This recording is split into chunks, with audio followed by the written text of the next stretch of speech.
So welcome back guys. Today we are going to start with the new series with a wonderful mindset. The sixth edition of Indian Polity, written by M. Lakshmikant, which is famous for Indian polity.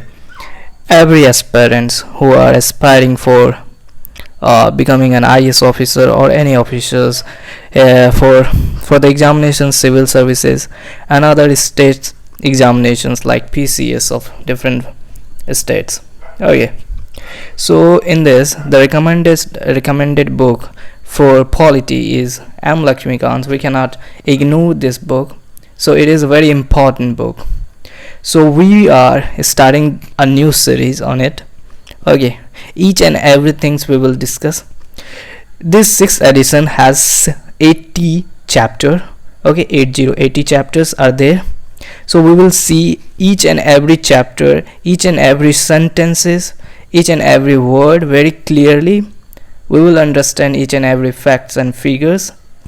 So let's get started with this wonderful series, which might be lots of people are asking for me to do such things. Okay, so let's move slowly and let's look at the first chapter. Okay, this is the book of M. Lakshmikant of 6th edition. So let's see the first chapter. Okay, so there are 18 chapters. We already have mentioned that.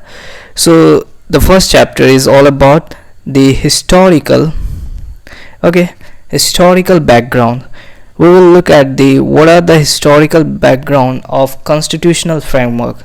Means जब constitutions बनने वाले थे उसके पीछे का क्या क्या history हुए थे जिसके कारण से हमारे जो कॉन्स्टिट्यूशंस बने हैं उस पर इम्पैक्ट पड़ा है. So this is all about we are going to read in historical background. So before starting the constitution, making of the constitution, it is very necessary to start with the historical background of constitutions. Why it is important? Because most of the things in our constitutions are taken from the company rules or different things. Okay, like the Government of India Act of 1935, which is popular, and most of the acts are taken similar from there. Okay, जैसा है वहाँ का बहुत सारा act 1935 से लिया गया. तो जब हम सब जानेंगे कि पिछले जब कॉन्स्टिट्यूशंस बन रहे थे उससे पहले क्या हुआ था घटना जो इम्पैक्ट किया हमारे कॉन्स्टिट्यूशंस में, एंड जो आज हमारा फाइनली कॉन्स्टिट्यूशंस है, this is fully depend upon our historical background. That is all about the introductions. So let's see the first chapter, historical background. See, so we are going to read about in it the company rule.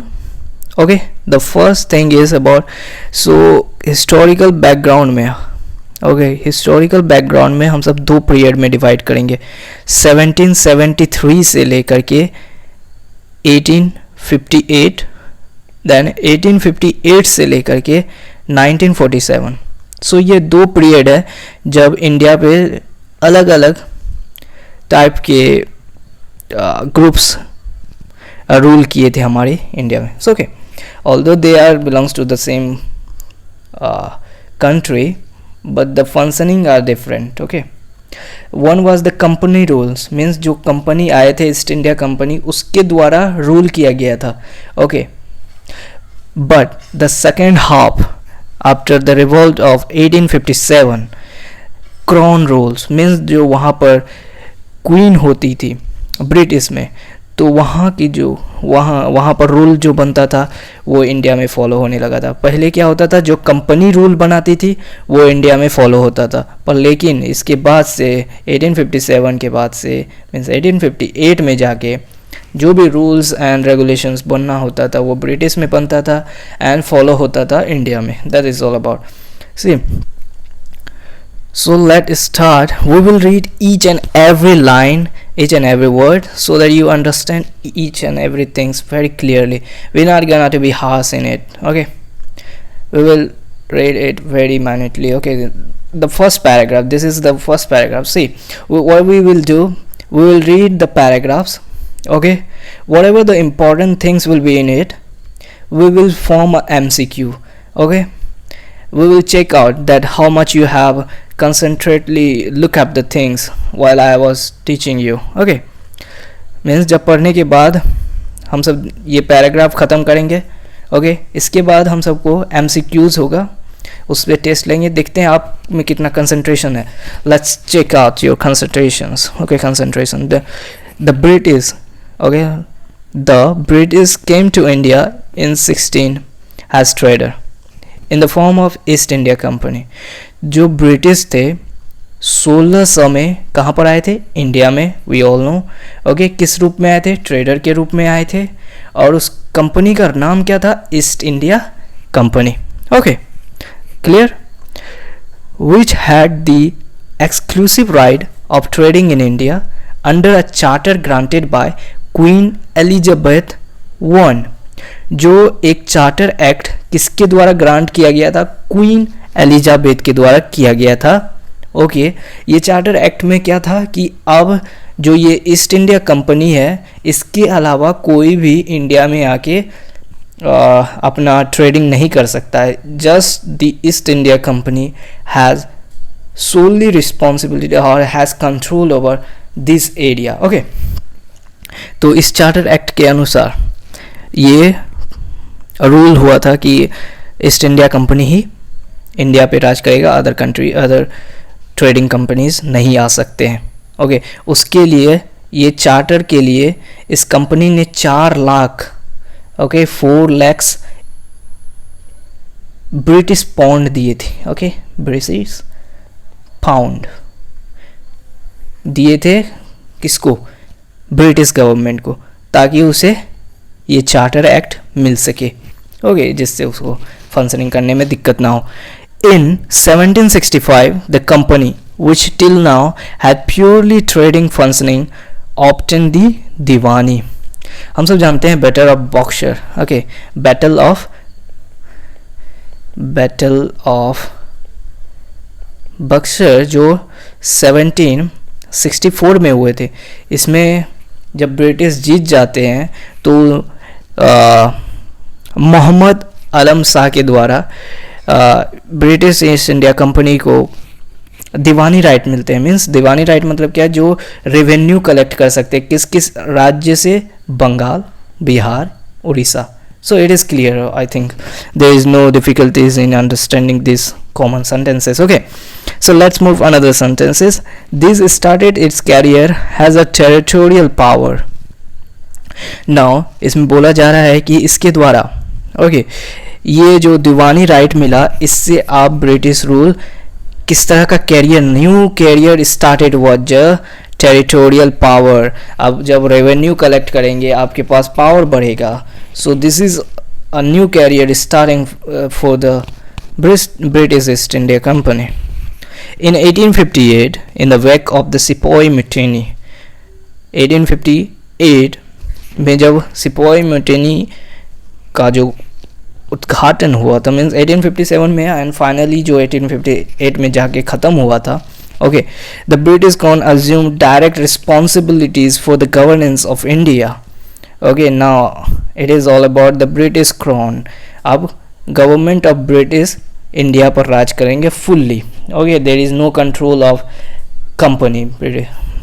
This rule continued until India was granted independent on August 15, 1947.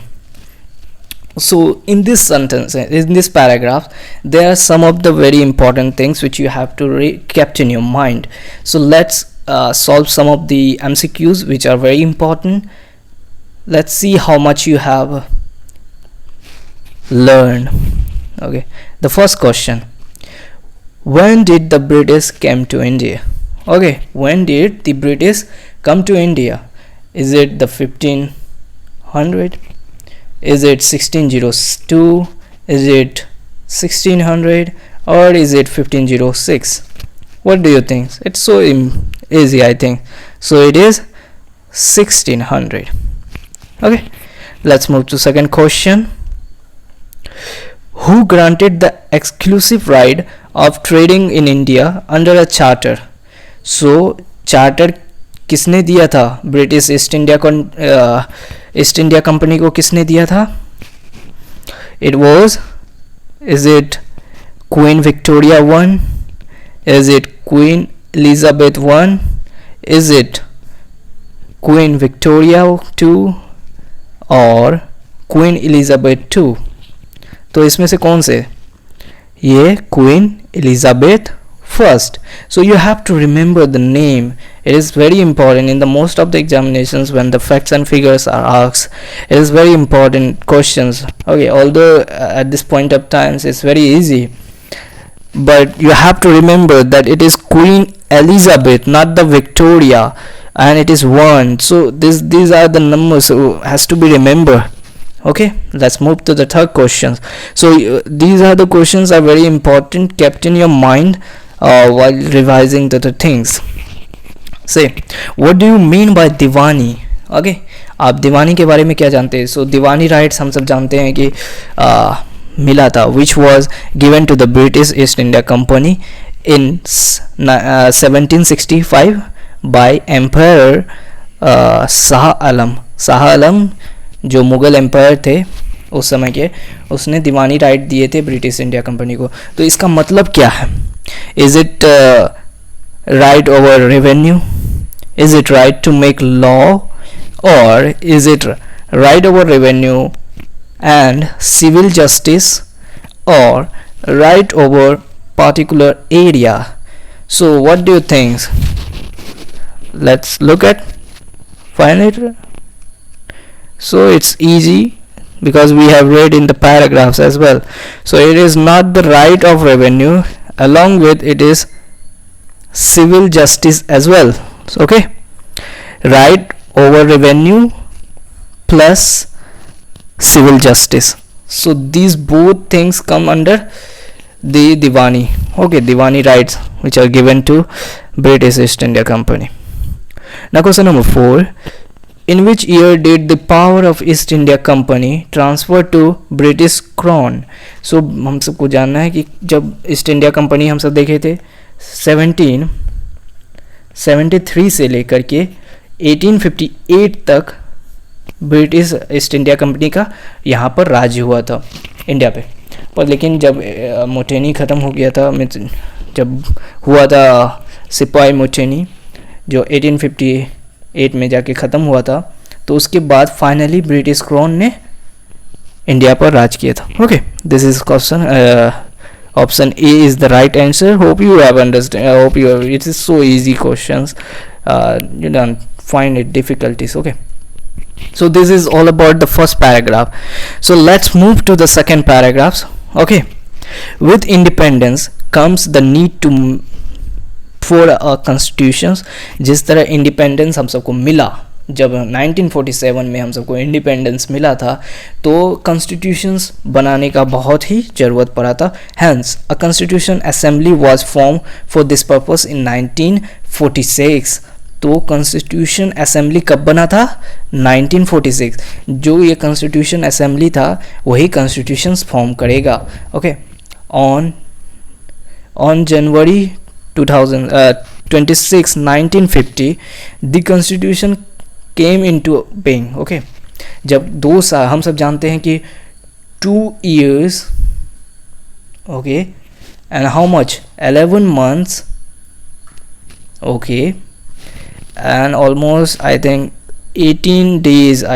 Okay, not sure about that, but these much of days, these many years days are taken to complete the constitution.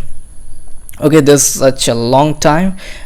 2 years, 11 months, 18 days. That's a big day. Yeah. So ये जाके finally कब enacted हुआ था, follow होने लगा था? जनवरी 2009. It is 1950, sorry, 1915. Okay. However, various features of the Indian Constitution and the polity have their roots in British rule. तो इसमें बोला जा रहा है कि various features of Indian Constitution, बहुत सारे ऐसे फीचर्स हैं जो इंडियन कॉन्स्टिट्यूशंस में और उसका पॉलिटी, ओके, जो रूट है ब्रिटिश रूल से. That's why we are talking about the historical background of the constitutions. क्यों? क्योंकि जो बहुत फीचर्स जो हमारे कॉन्स्टिट्यूशंस में हैं और जो पॉलिटी है वो ब्रिटिश रूल से ही लिया गया है, बहुत सारी चीज़. Okay, although we have taken from different countries, different articles has been added from different countries. So these are some of the things which has to be in your mind while you are reading the polity. So it is very obvious that what is polity. The first important question we are reading, हम सब polity पढ़ रहे हैं, तो polity होता क्या है? Indian polity क्या होता है? यूएसए पॉलिटी क्या होता है? सो डिफरेंट कंट्रीज़ के अपने अपने पॉलिटी होते हैं. मीन्स पॉलिटी मीन्स क्या? A form of civil government, a form of civil okay government. इसका मतलब क्या हुआ? Let's see it very clearly. Suppose there is a one state. Okay, take example state like India. Okay, यदि India को state कहलाना होगा तो उसे 4 चीज़ का ज़रूरत पड़ेगा. ओके, पहला तो एक लैंड होना चाहिए, क्योंकि इंडिया के पास यदि लैंड होगा ही नहीं तो कैसे किसी को स्टेट कहा जाएगा. यहाँ पर स्टेट मतलब आप कंट्री भी जान सकते हैं. ओके, स्टेट का मतलब ये नहीं कि हमारा जो ये 28-29 स्टेट्स हैं वो नहीं. ओके, पहला कैटेगरिया है. ओके, कैटेगरीज है लैंड. दूसरा है people. Okay, the third things which is important, government. Okay, and the fourth is very important for any countries to have, that is sovereign. Okay, sovereign means जो भी decision government के द्वारा लिया जाएगा okay वो बाहरी फोर्स के द्वारा इंटरफेरेंस नहीं होना चाहिए. जैसे यदि हमारे मोदी गवर्नमेंट कोई भी डिसीजन लेते हैं कि हमारे इंडिया में कुछ ऐसा डेवलपमेंट होगा एंड कोई बाहर देश का जैसे यूएसए, ब्रिटिश यदि इंटरफेयर करते हैं तो हम सब सॉवरेन नहीं कहलाएंगे. That means we are not calling India as a state. So external forces as not to take any place into it. Okay, then we will call any country as a state. Okay, so देखिए किस तरह से ये government बहुत ही important parts होते हैं. Okay, government को means किस तरह से वो वर्क करे उसके लिए हम सब कॉन्स्टिट्यूशन बनाए हैं. ओके, कॉन्स्टिट्यूशन तो कॉन्स्टिट्यूशंस बताते हैं कि गवर्नमेंट को क्या करना है.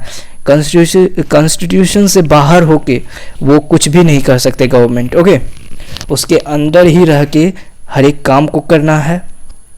ओके, तो पॉलिटी हुआ a form of civil government, लोगों के द्वारा जो फॉर्म किया गया government. Okay, hope you have understand a bit of things. Many times we feel that lots of teachers also ask that what is the difference between polity and political science. See, these are some of the basic things which everyone should know before starting the Indian polity. Okay, polity science हम सब 9 class में पढ़े थे, 10 class में पढ़े थे. Okay, 12 सब में क्या होता है polity and political science. See, polity जो होते हैं किसी पार्टिकुलर कंट्री का हो सकता है. देखिए Indian polity. Okay, Indian polity, Pakistani polity, USA, Bangladesh, China polity. पर हम सब इंडिया पॉलिटिकल साइंस नहीं कर सकते. जब तो पॉलिटिकल साइंस किसको कह सकते हैं? जब 2 या 2 से ज़्यादा पॉलिटी ओके मिल जाए तो हम सब उसे पॉलिटिकल साइंस कहते हैं. जैसे यूएसए और इंडिया का यदि पॉलिटी पढ़ना हो दोनों को साथ में लेके तब हम सब बोलेंगे कि ये पॉलिटिकल साइंस है. Correct, combination of 2 or more than 2 the politics. Hope you have understanding some of the things. Now where we are, let's see some of the things. Okay, where we are. There were certain events in the British rules that laid down the legal framework for the organizations and functioning of the government and administration in British India. Okay, ऐसा event हुआ था okay British rule के time में okay that lay down जिसके कारण आया okay legal framework for the organisations and functioning of the government and administrations in British India. So hope you have understand that ये सब का एग्जिस्टेंस आते गया. So these events have greatly influenced our constitutions and polity as we have discussed before. Okay, these are explained here in a chronological order under two major heading. The Company Rule 1773. Okay, we have discussed before 1858 तक किया गया था and Crown Rules okay जो 1858 से लेकर 1947 तक किया गया. सो मेनली हम सब यही पढ़ेंगे कि ब्रिटिश रूल में कितना एक्ट आए थे ओके और क्राउन रूल में कितने एक्ट्स आए थे. सो मेनली उसके फीचर्स को हम सब याद रखना है. Okay this is just the things which you should keep in mind. तो एक्ट हम सब जान लिए तो समझिए ये चैप्टर बहुत ही ईजी है. Okay this is all about the acts and things. Okay तो कंपनी रूल में हम सबको 8 एक्ट को पढ़ना होगा ऑल्दो दे आर जस्ट 4 और 5 वेरी इंपॉर्टेंट. उसके फीचर्स को याद करना बहुत ही ज़रूरी है.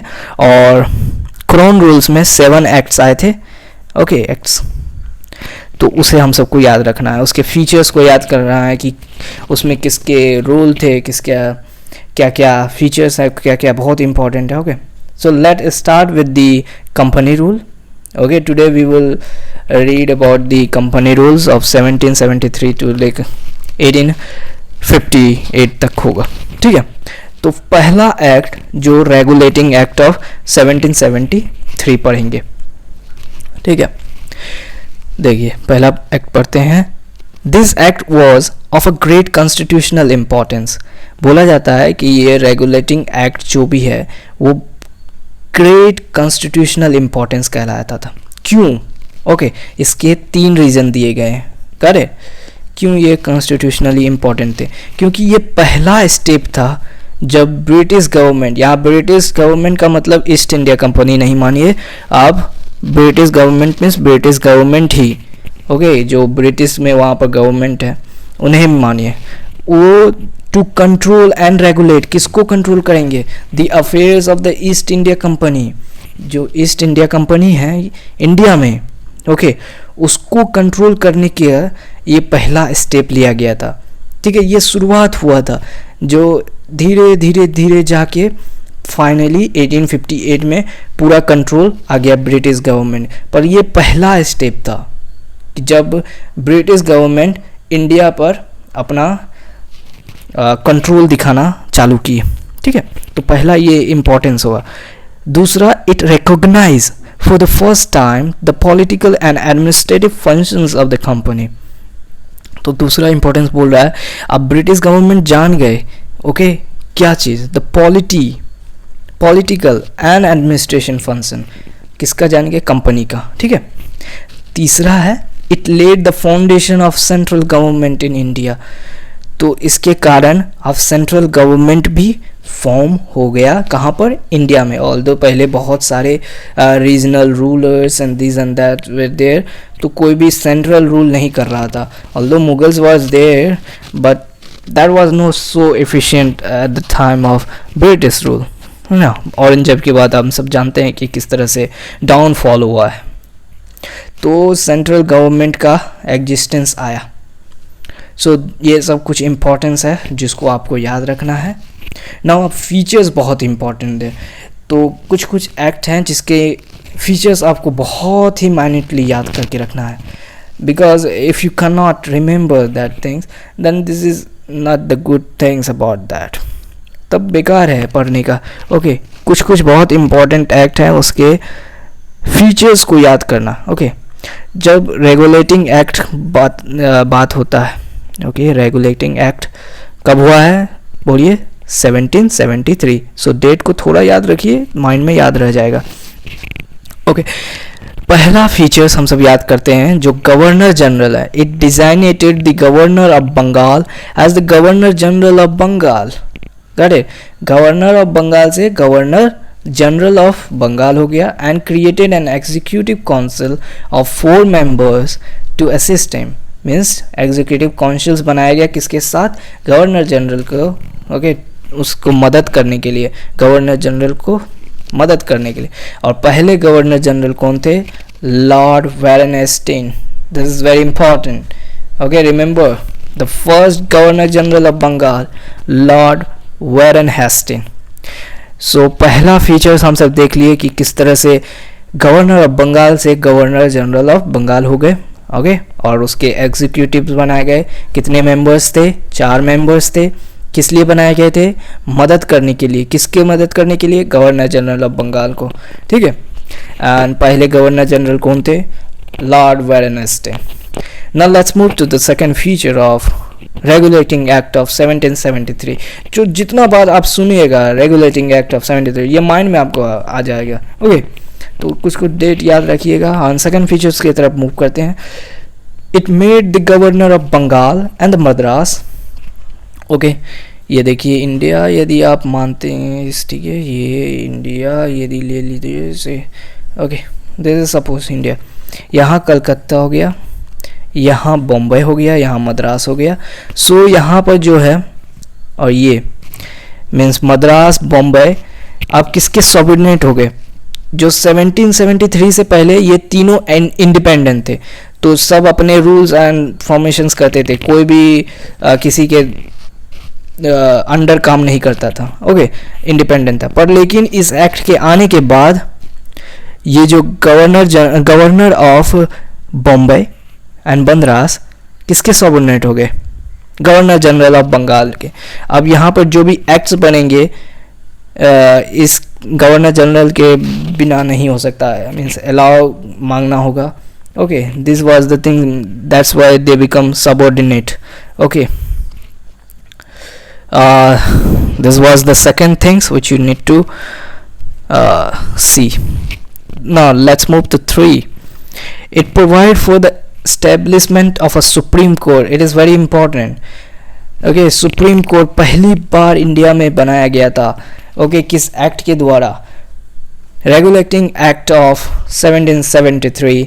कहाँ पर बनाया गया था? Not Delhi, it is Kolkata. Okay, supreme court सबसे पहली बार कहाँ बना था? कलकत्ता में बना था.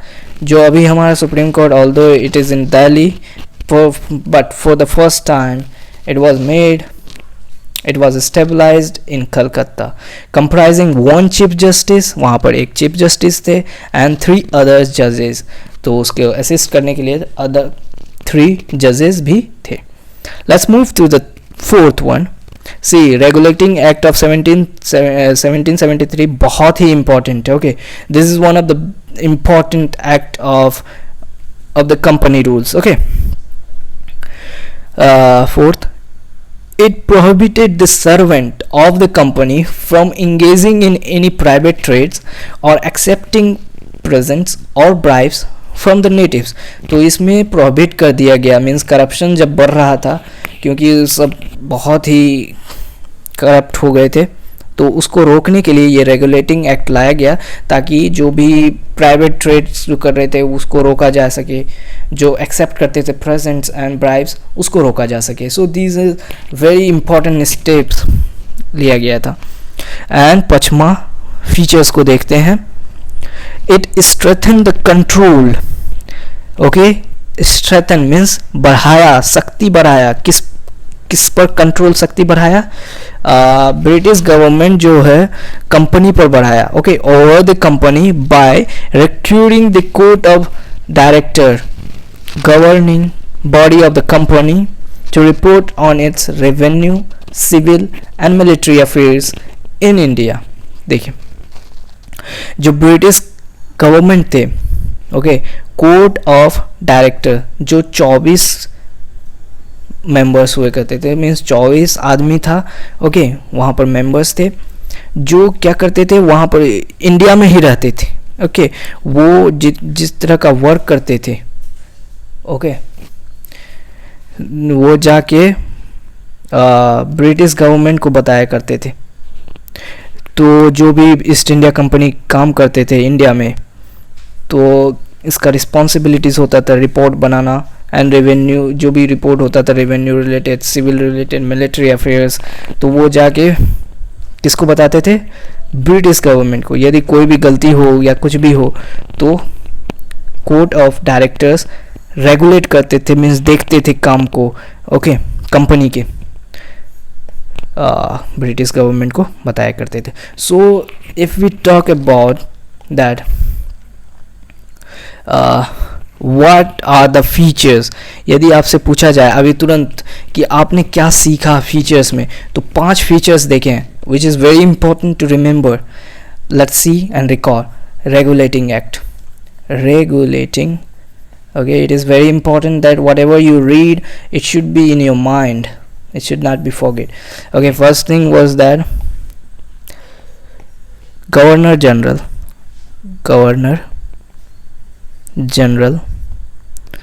of Bengal, okay, this is one point, means जब गवर्नर ऑफ बंगाल को गवर्नर जनरल ऑफ बंगाल बनाया गया था, ये एक फीचर्स था, ठीक है। सेकेंड फीचर्स था कि सबऑर्डिनेट, ओके, सबऑर्डिनेट, किसके सबऑर्डिनेट हो गए थे, कौन कौन हो गए थे, governor of Madras and governor of Bombay, किसके सबऑर्डिनेट हो गए थे, बंगाल के, ओके, मद्रास और Bombay.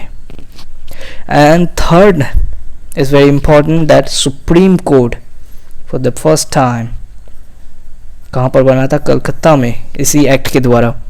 And fourth things, no bribe, no present, okay, has to be taken, नहीं लिया जाए, और कोई भी प्राइवेट कंपनी ट्रेड नहीं कर सकता है।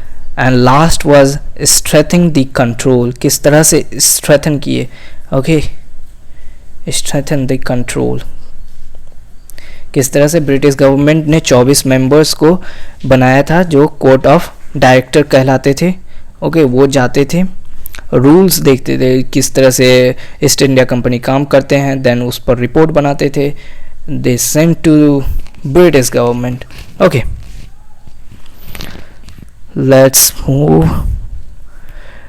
now move to the Amendment Act of 1781। तो 1781 में अमेंडमेंट एक्ट आया था। जो भी इसमें लूप होल्स थे, जो रेगुलेटिंग एक्ट में जो भी कुछ नहीं बताया गया था उसको ठीक करने के लिए, ठीक है। In a bid to rectify the defect of the Regulating Act of 1773, the British Parliament passes the Amendment Act of 1781, also known as Act of Settlement। उसको Act of Settlement भी कहा जाता है, okay. Let's see its feature. ऐसा कोई features तो है नहीं, पर लेकिन ये उतना इम्पोर्टेंट नहीं है। इसमें देखिए सुप्रीम कोर्ट है, okay, and governor general of Bengal, governor general of Bengal, इस दोनों में क्लैश होते थे क्योंकि दोनों का जुरिस्डिक्शंस जो भी थे, कंट्रोलिंग एरिया को डिफाइन नहीं किया गया था, ओके। ऑल्दो सुप्रीम कोर्ट बन गए थे, पर लेकिन दोनों के जुरिस्डिक्शंस को नहीं बनाया गया था, जिसके कारण दोनों को कॉन्फ्लिक्ट करना पड़ता था कि ये काम मेरा है। you know what I'm trying to tell you. See, the first feature was that of Settlement Act of 1781.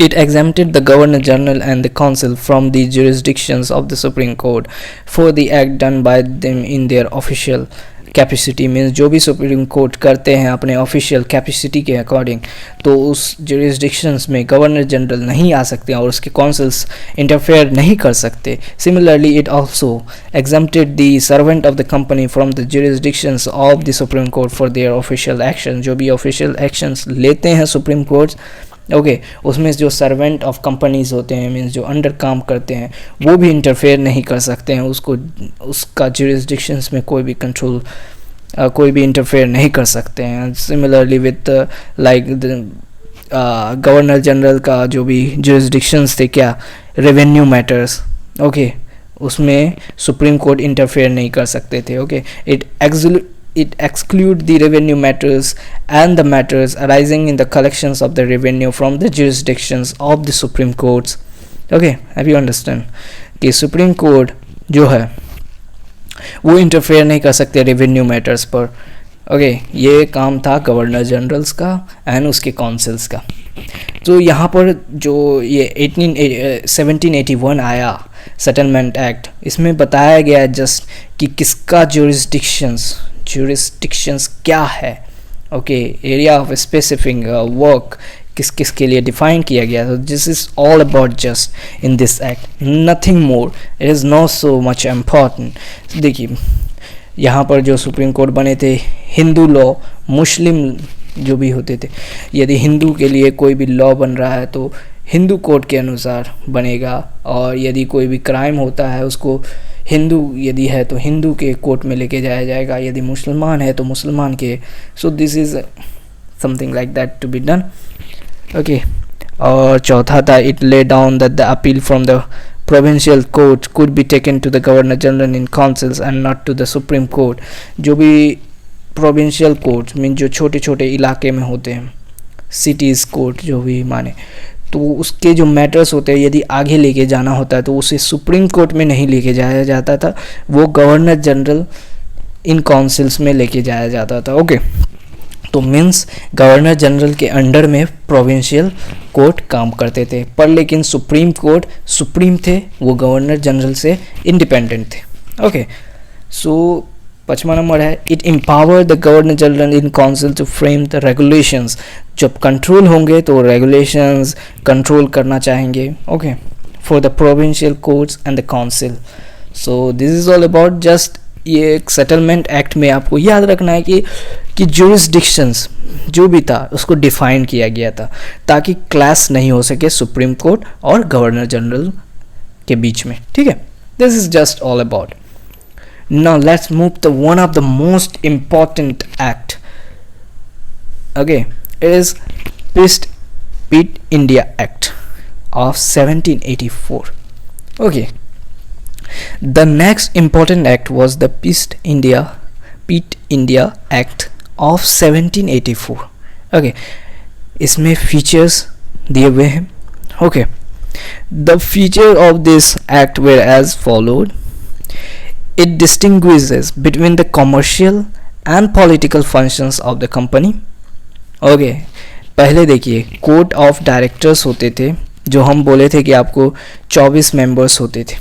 Okay जो दो टाइप के काम होते थे, commercial and political function of the company. Commercial and political. Okay वो दोनों काम कौन करते थे? Court of director. पर इस एक्ट के द्वारा इसमें डिस्टिंग्विश किया गया. ओके इसमें क्या किया गया? It allow the court of directors to manage the commercial.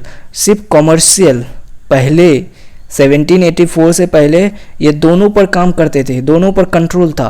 पर लेकिन जब ये 1784 पिट्स इंडिया एक्ट आया तो सिर्फ commercial act court of directors करते थे एंड पॉलिटिकल फंक्शंस को कंट्रोल करने के लिए दूसरा न्यू बॉडी को क्रिएट किया गया.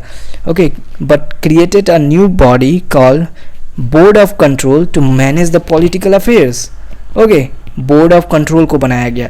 Thus it establishes a system of double government. इससे डबल गवर्नमेंट आ गया.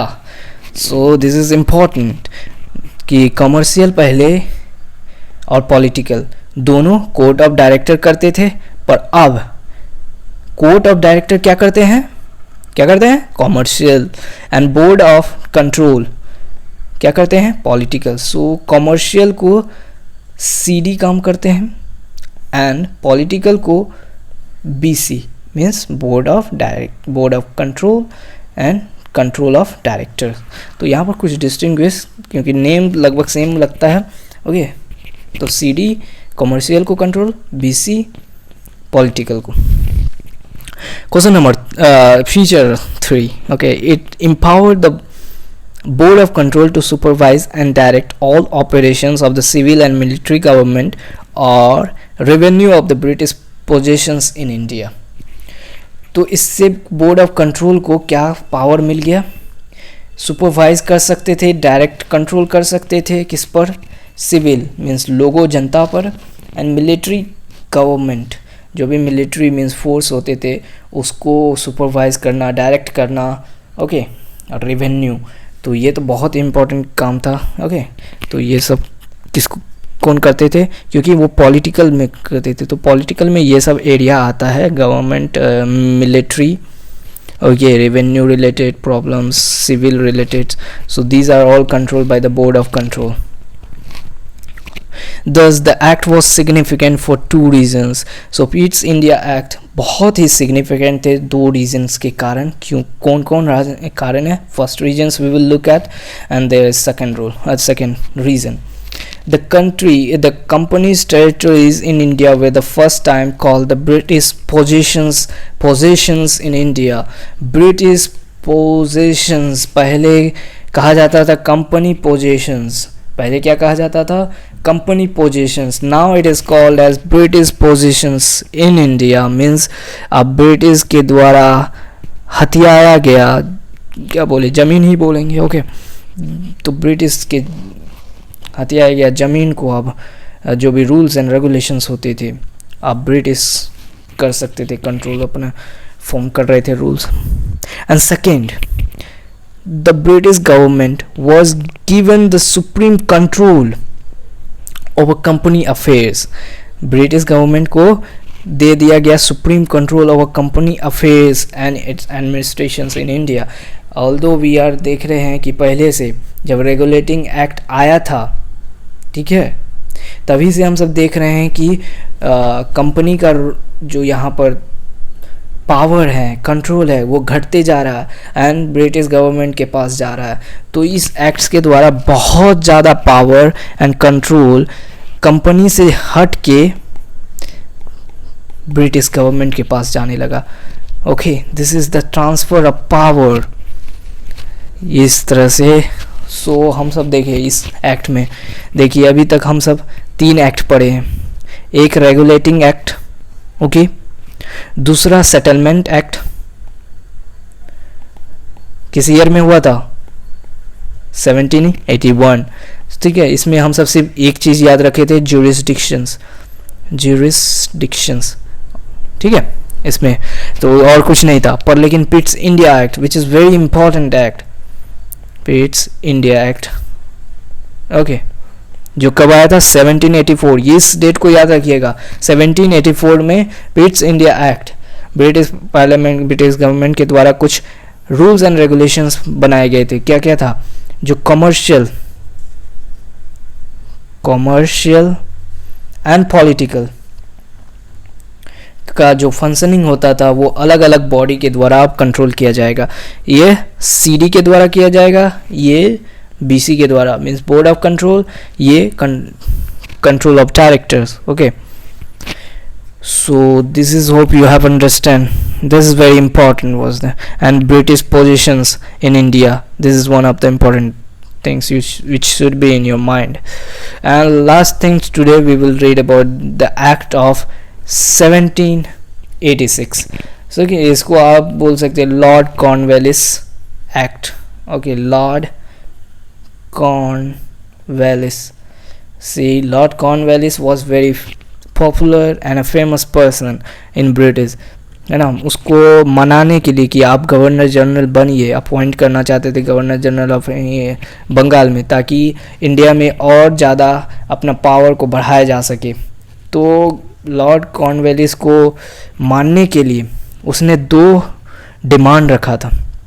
Okay, in 1786, Lord Cornwallis was appointed as the Governor General of Bengal. He placed 2 demands to accept that post. तो 2 demand को accept करना पड़ा. Okay, उसने रखा था ब्रिटिश गवर्नमेंट के पास कि ये 2 डिमांड है, यदि आप मान लेते हैं तो मैं गवर्नर जनरल बन जाऊंगा, ठीक है। तो क्या क्या था, he should be given power to override the decisions of his councils in special cases. Special cases, कोई भी यदि हार्श डिसीजन लेना हो किसी स्पेशल केसेस में, तो उसकी काउंसिल, जो 4 काउंसिल्स हुए थे करते थे, ओके, उसको उसका डिसीजंस इग्नोर नहीं कर सकते थे, मीन्स इंटरफेयर नहीं कर सकते थे, जो उसका डिसीजन होगा that will be the final. So ये एक डिमांड था। दूसरा था, he would also be the commander in chief. Commander in chief means military का हेड होंगे। सो मिलिट्री जो होंगे किसके बात मानेंगे, कमांडर इन चीफ। वो कमांडर इन चीफ बनना चाहते थे, कौन, लॉर्ड कॉर्नवालिस। तो इस दोनों डिमांड को फुलफिल करने के लिए ही एक्ट ऑफ 1786 आया था। Act of 1786 was enacted to make both the provision. So hope you have understand. See, we have learned the 4 acts, although there are 4 acts, which is Charter Act of 1793, Charter Act of 1813, and Charter Act of 1833, and last one is Charter Act of 1853, जो last है जिसमें पता चल जाता है कि अब British government ही India पे पूरा कंट्रोल करेंगे, ओके, तब सिपाही मोटेनी हो जाता है। So this is all about, hope you have understand the things, okay. Let's solve some of the MCQs. Let's see whether you have understand things clearly or not. So the first question is that choose the correct options. We have to choose the correct options, okay. Why was the Regulating Act 1773 constitutionally important? क्यों थे constitutional? We have read, okay, we have read about them. Let's see.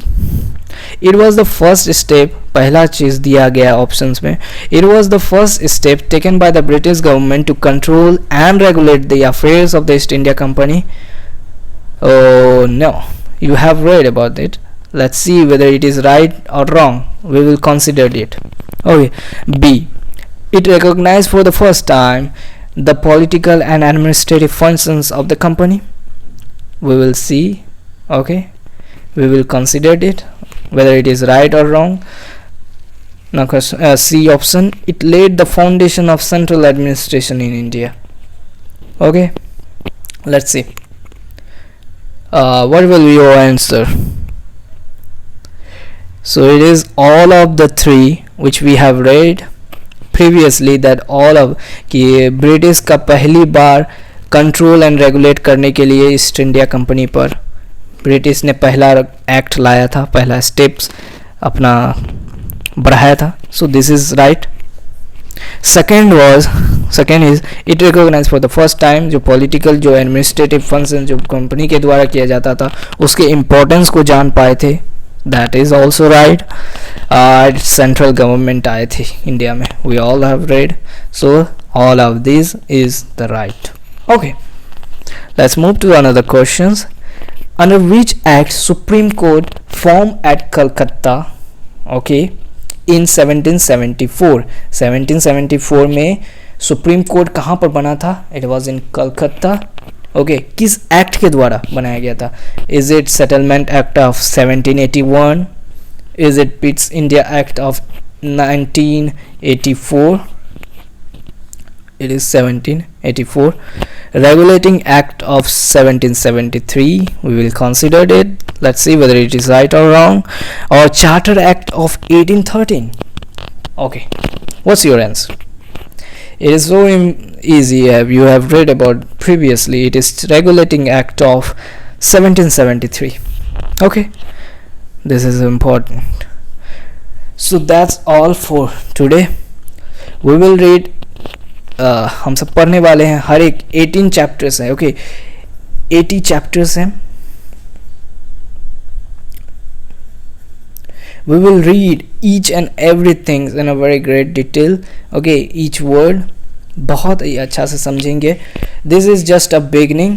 Although this is not so important chapters, but at least there are fact and factual things are there which should be in your mind, so that we should know that what is the historical background of the constitutions, है ना, जो हम सबको impact किया था, जो constitutions को impact किया था, किस तरह से हमारे कॉन्स्टिट्यूशंस बने।